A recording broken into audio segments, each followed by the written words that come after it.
Stay one step ahead with Dubai Eye. And I think everybody this morning listening to this programme will be familiar with the Discovery Channel from watching television, or perhaps from hearing songs about the channel. I don't go into that too much.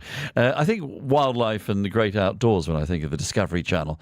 But there's so much more than that nowadays. I'm very pleased to welcome to the studio Amanda Turnbull, the VP at Discovery for the MENA region. Good morning to you. Thanks for coming in. Good morning. It is more than that nowadays, isn't it? Talk to me about the widening of the Discovery content, please, and channeling. Yes, well, thanks. I mean, it is, as you're right, it is wider. I think what we are trying to do now is serve what we call superfan verticals, which sounds like horrible jargon, but is essentially superfan verticals. Yes, there Brilliant. You go. That's a lovely piece of jargon for you first thing in the morning. But it's about great storytelling. And so whether it be animals on Animal Planet, or scientists with Discovery Science, or people that love crime and investigation with ID, more recently with our acquisition of Scripps, we're now in the food, travel and home space.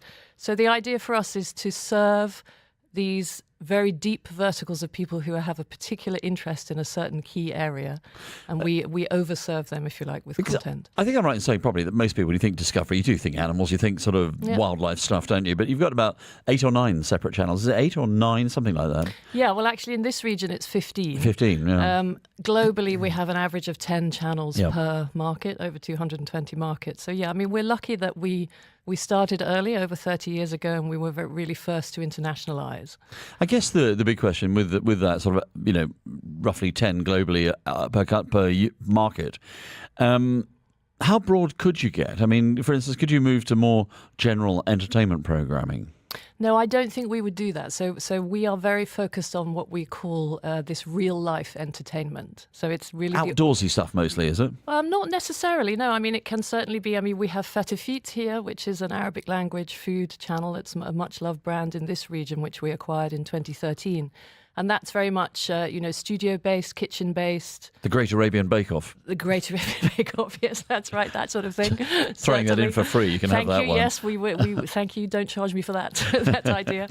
But no, I mean, so it's anything.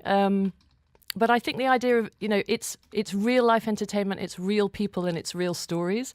It's the exact opposite of the sort of red carpet, very sexy business of scripted entertainment with actors and stars and awards and so on. So, we're the sort of not particularly cool kid, if you like. So we like to think about it, if you use the analogy, I mean, I have kids, and so if you use the analogy of, when you teach your kids to play football, everybody, exactly where the ball is because everybody is scrumming around that particular ball and it's a complete melee.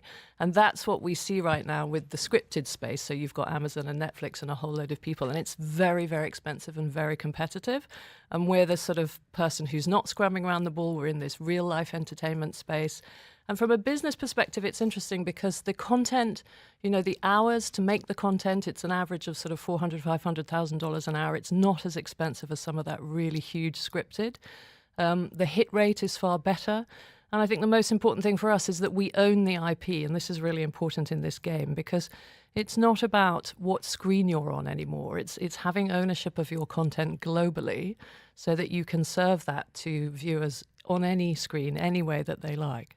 Stay one step ahead with Dubai Eye.